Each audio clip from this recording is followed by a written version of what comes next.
How to share your Outlook calendar with someone. So first we're going to load up the Outlook application, and then we're going to click on the second tab right here for the calendars. Then if we want to share a calendar, all we have to do is navigate to this option right here that says share. So click on it and then we select calendar.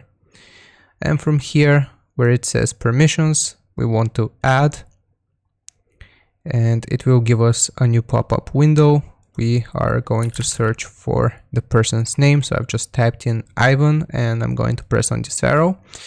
And here, if you want to share it with somebody, we double click on their name and then we click on OK. And then, as you can see right here, if I want to share this with a person, I can just click on apply and OK, and your calendar will be shared. That is how you do it. I hope this video was useful. Don't forget to like and subscribe, and I'll see you next time. Goodbye.